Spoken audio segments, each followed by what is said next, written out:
So we got this big old board here. We are going to make this the top. While the drawer fronts are drying, we'll go ahead and get this cut up and milled down, and we're going to cut it in 2 pieces, and then we're going to glue it back together to make it wider. I need a top that's around 22 inches wide, 41 inches long. So we're going to try to hit that mark. This piece at its thickest point is about 1.25 inches, and I plan on coming in around 1 inch once it's all milled down. So this is the piece I picked out as the top. You know how I know it's the piece I picked out as the top? Because when I brought it home, I wrote top on it. So I measured 48 from that side and 48 from that side, and that brought me in right in here. So we're going to cut right in this area. That leaves me roughly 7 3/4, 7 7/8 on either side to play with after planing and milling and sawing and all that happy crap. So we'll be cutting them down to size once we get it run through all the equipment.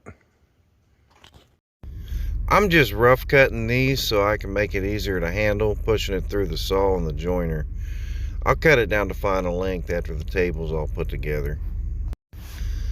I've jointed one side of these already, and I went ahead and set the table saw up at about 11 1/4. That'll give me room to join up the other side after I plane them down. While running these through the saw, they felt kind of wonky. Well, once I got them on the table, I realized they were very wonky. They were bowed and cupped and twisted, so those ain't gonna work. I'll have to cut a new set. And there's my new set.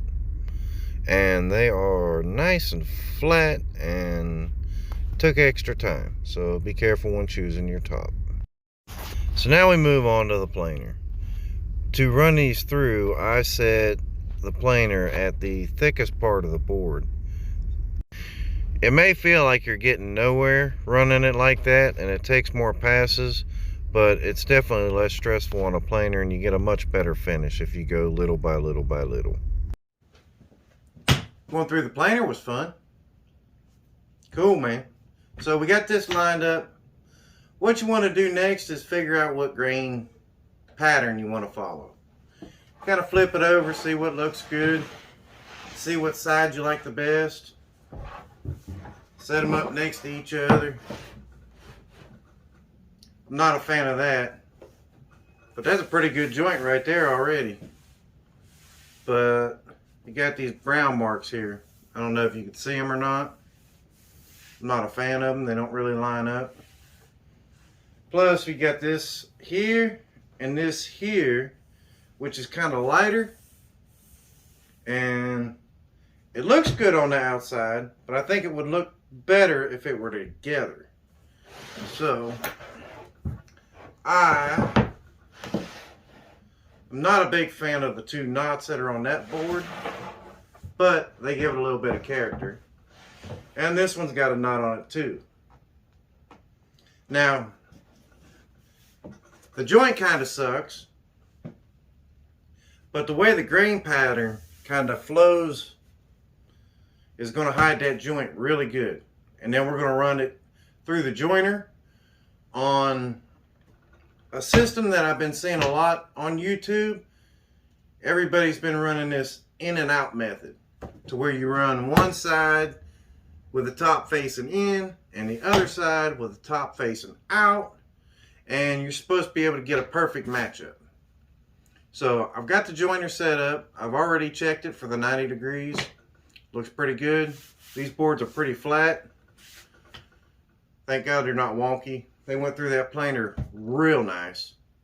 So yeah, let's try this in and out method, see how that works out. So this is where that extra 1/4 inch or so will come off. You run it through until you get a nice tight joint on both boards, and you may have to take a little off, you may have to take a lot off, but you know, it is what it is. I have to admit, it did take a lot more passes than what I would have liked to have run through, but the ending is well worth it. This is what's worth it. I mean, that is an unbelievable scene. That is almost unnoticeable. If you were not a woodworker, you would not know that that is two different boards. Let me zoom in here a little bit so you can actually see where the seam is, if you don't already know. Look at that. I mean, I couldn't ask for a better seam. I don't know about y'all, but for me in a small wood shop, that looks pretty freaking good. With the joining done, we can go ahead and lay out for the bead lock. If you've seen my bead lock video, you know this part is very important. You have to make sure everything is laid out correctly, or else it gets confusing quickly when you're drilling holes. I'm gonna go ahead and get this bead lock set up. If y'all ain't seen the video, there'll be a link up here somewhere, or over here. I don't know, probably over here. But check that out. I'm not gonna go through too much in this video. It's gonna be long enough. So yeah, go check that video out and come back, and you can see what's going on.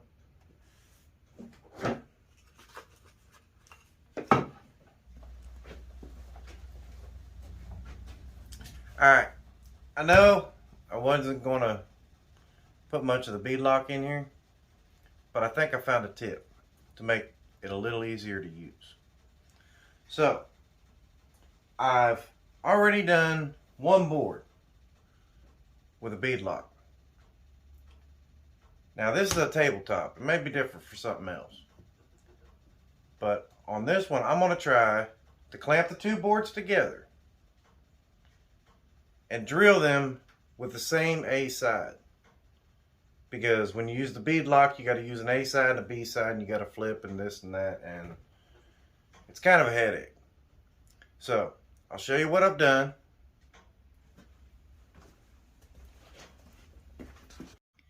So you can see the line there. The left line is on the left line. That is the A setup.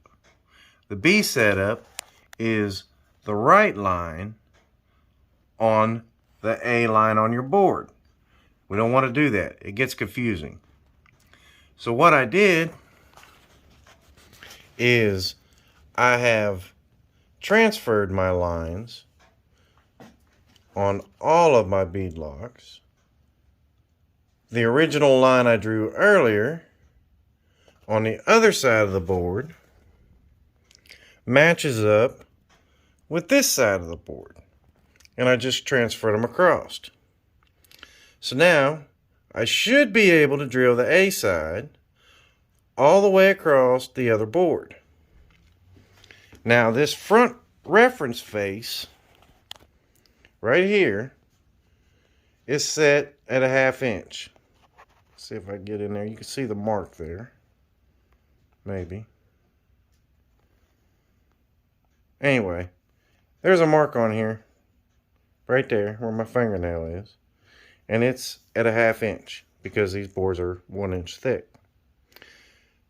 And this front face, when I drilled the other board, was on the top side here.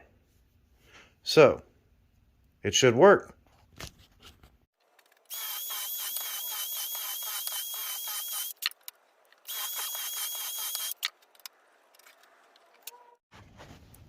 That worked freaking perfect. I love it. You should definitely be doing that, especially doing tabletops. That lined up absolutely perfect. Man, I wish I'd have figured this out sooner. I don't know about y'all, but before I do a glue up, I like to cover my work surface. That way I don't have to scrape that crap off later on. This is some regular cling wrap.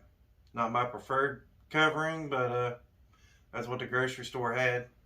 So that's what I'm using today. So we're going to go ahead and start this glue up. Put these bead locks in here first. Gotta open the damn glue bottle.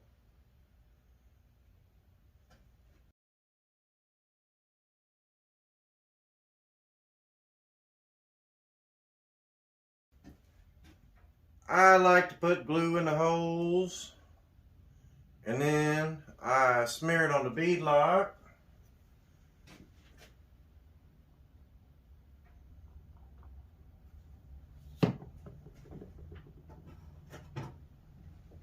Brush it around.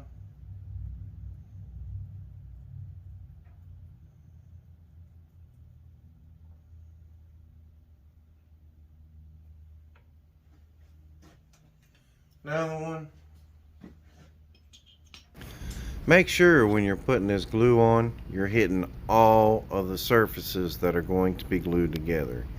You don't want to miss any spots and leave any bare wood. You want them all covered with glue. It's very important to get them all covered. Now I like to put these together first with a hammer because they get to be a little bit tight. So I should have flipped these the other way. It'll be alright.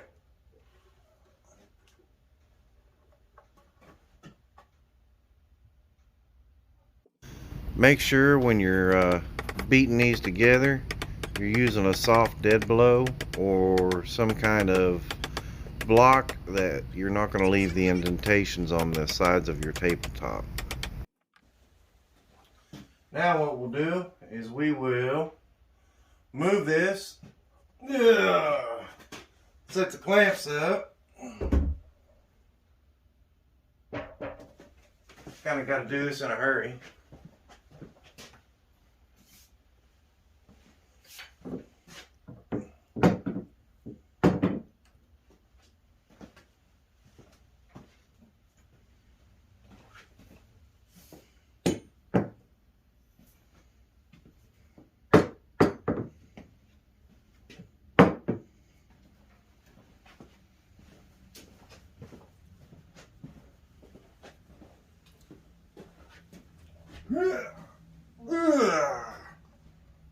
One man shop, boys.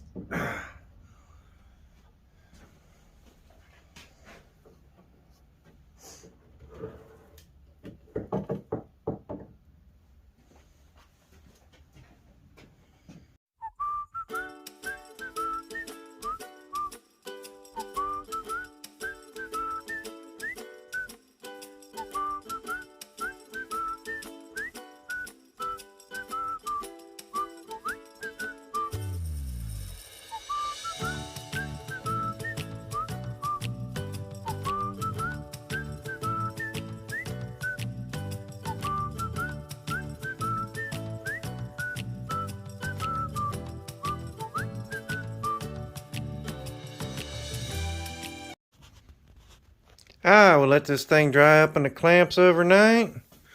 Come out, I've sanded it from 40, 80, 120, 220, 320. This thing is like absolute glass right now. Beautiful. Alright, so we've got it all cut. We're going to go ahead and put a little chamfer all the way around the bottom. I'm going to use this 45-degree bit from Freud. It's got a 1-inch cut capacity. We're not going to use the whole 1-inch cut capacity. I've already set it up for about 1/2 inch. Let's try it out. We'll be running it in the Bosch router. Make sure when you do a cut like this, you clamp your workpiece down and so it doesn't move. I use these crappy spring clamps, and you'll see I changed them out pretty quick. I did not like the way that thing was rocking on me. Now, once I got the good clamps on it, we was able to rock and roll with that bit.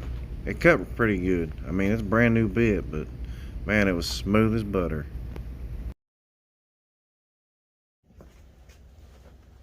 Now for the top, we're going to run an 1/8 inch round over around the other 3 sides on the top. I set the 1/8 inch round over so that it gives it just a little bit of a profile and not just a rounded over edge. It come out looking pretty good.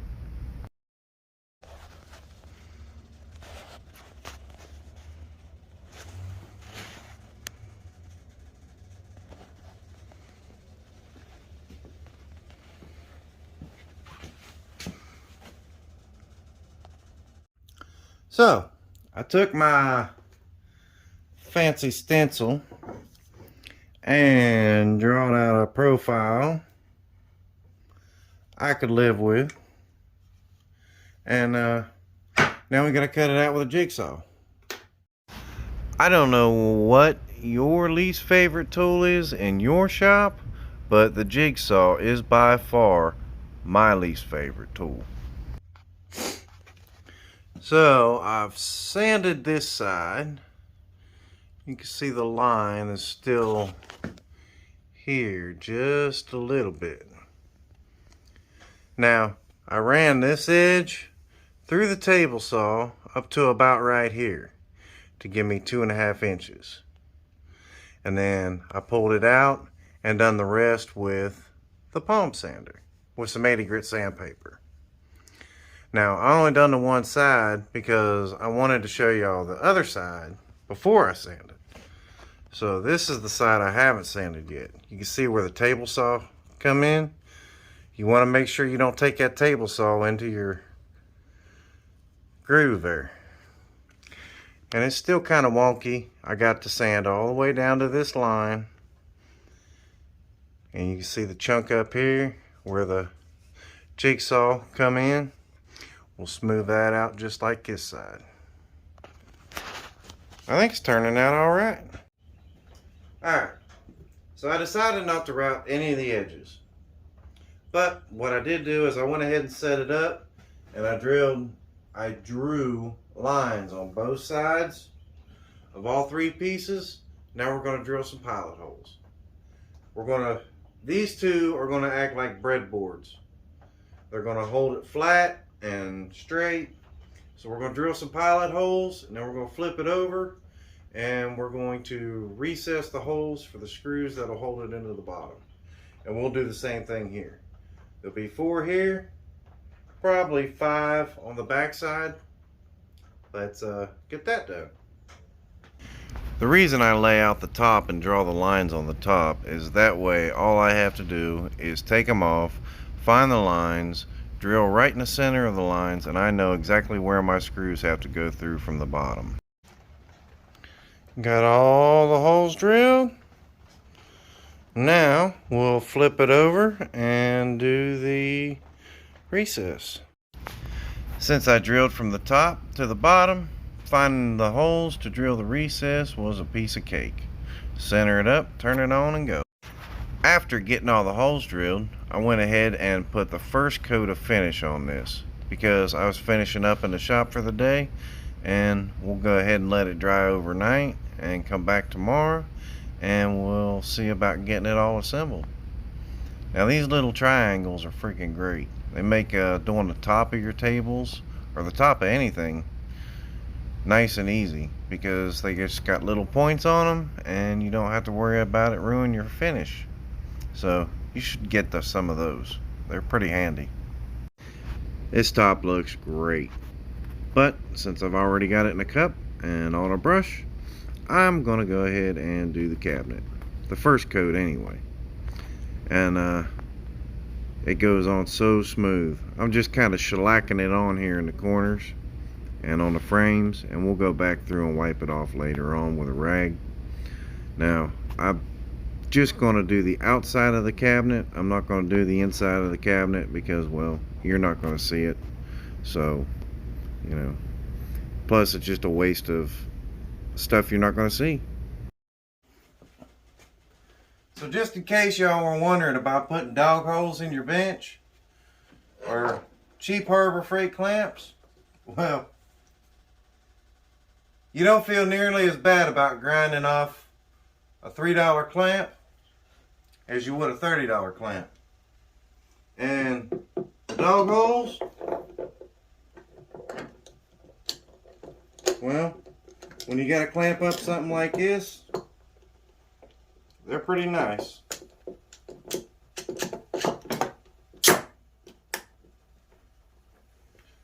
So I'd put at least a few dog holes in your bench, and definitely grind off the $3 clamps instead of the $30 clamps.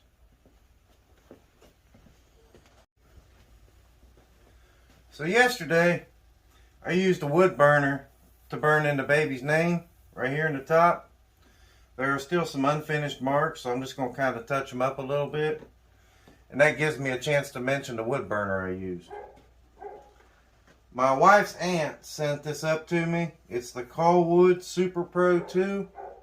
Thank you, Nina. I really appreciate it.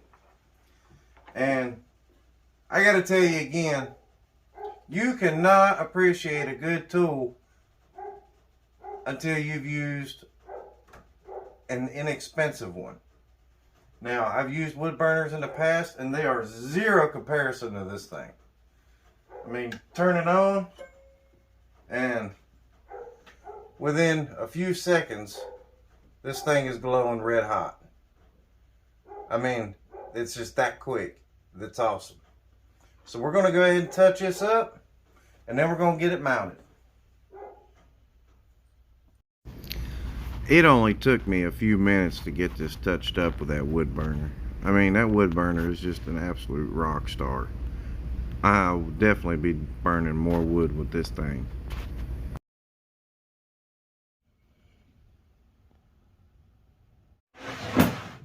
So as you probably noticed, I got the breadboards mounted, I got the back mounted. We just used the holes on the bottom. Everything went in pretty good. We clamped it all down.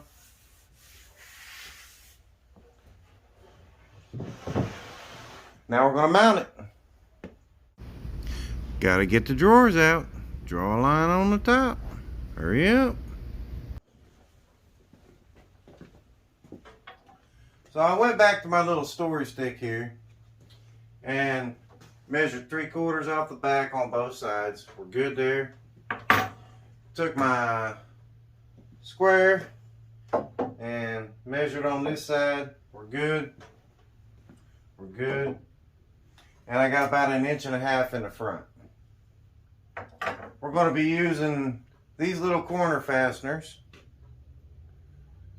Now, these are not the best way to mount a tabletop, but this is what I have access to today. I do not have access to Z-clips today. So this is what we're going to be using. I've used them in the past, and I haven't had any problems with shrinkage on my tops so far, but hopefully these work out.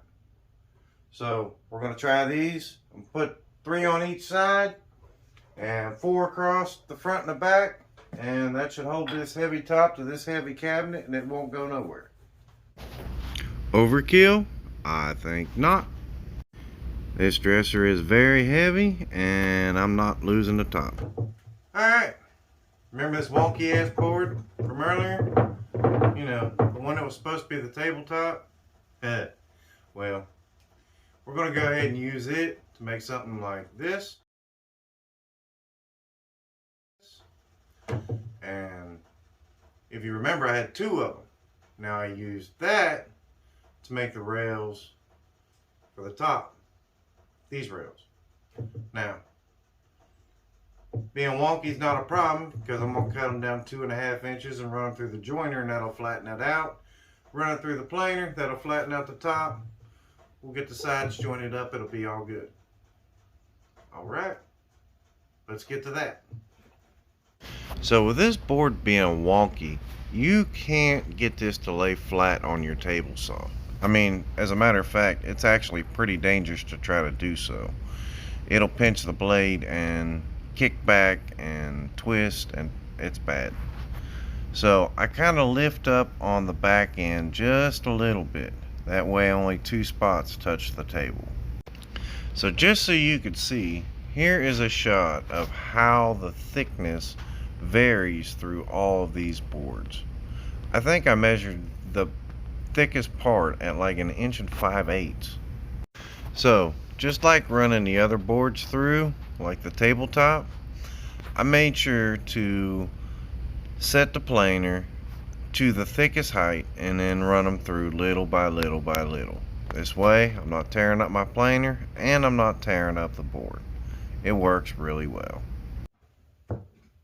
So after running it through the joiner, the planer, the joiner again, the table saw, about an hour's worth of work, I got 5 2.5 inch by 3/4 by 4 foot boards to work with. Now, if you'd have gone to get this at Lowe's, you got about $75 worth of wood here. I paid $25 for the board this come out of. Now, there was actually way more wood than this that come out of that board, which is already in the changing table. So, about $140 worth of wood out of $125 board. So the machines over time pay for themselves. They're a good investment. So now we set up the miter saw. We got her set at 45 because I'm just going to miter these corners together, stick a little tape on them, glue them up, and we might put some pins in it or some splines. I don't know yet, not sure. We'll see how much time I got left at the end of the week. I like to put my boards together after I miter them to make sure I got an exact replica.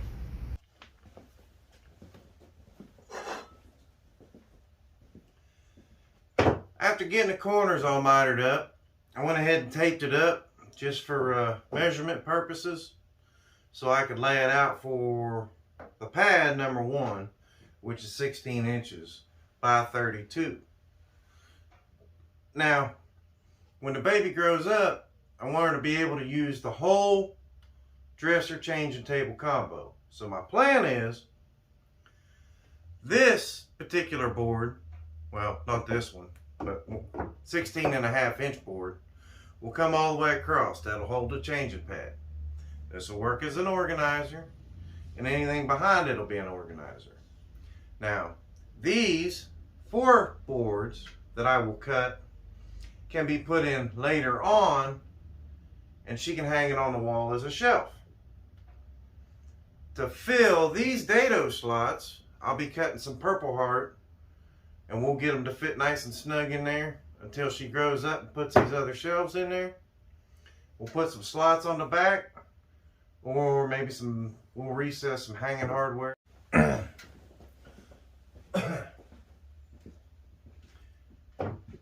After that's all done, we might put some splines in, or maybe some dowels, just to strengthen it up a little bit.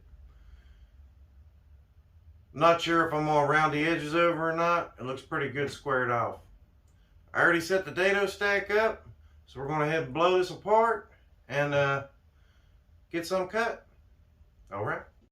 Now, I went ahead and set up a stock block on my fence. That way, when I use the miters, I can run it through and it actually leaves the fence and it's not going to pinch in between the dado blades. This is not completely necessary, but it does help out a lot with safety. That way you're not running all the way through and pulling the board or twisting the board up against your actual fence. Just be sure to hold it really tight against your miter gauge. That way you don't mess anything up. So we got those dados for the shelves all moved out. Now, took me a few minutes to get the blade tweaked in, but man, these dados are snug as a bug in a rug. I ain't even got no glue on them yet. So if you thought that was all, just wait. There's more. We got to do the dado around the inside to put the bottom in it. So I'm going to go set that dado up again, and I'll be right back. I reset the dado stack at 3/8 of an inch thick and 1/4 deep. That will hold that beadboard bottom in place. Now, again, be careful not to put your fingers in the dado's path. You can't see the blade until it comes out the end. Now, we go back over and we glue all this up. You can glue the beadboard into the rails if you want, because it's not really going to hurt anything. It's just plywood beadboard. It shouldn't shrink or swell or anything like that. I did not, but you know, it's not really going to hurt anything if you do. So here we go. that concludes this build. All that's left to do is put that on the truck and send this thing to Ohio. We got the organizer all done.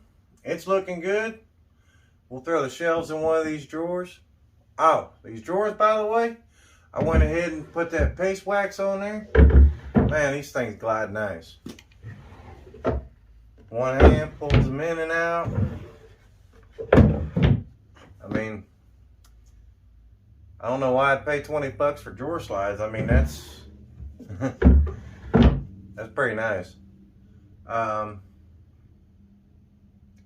Yeah, so give me a like and a subscribe. We're going to be getting started on the nightstands, live edge nightstands with concealment. You got to check that out. So hit that ring, hit that bell, and yeah, I'll see y'all later. Bye.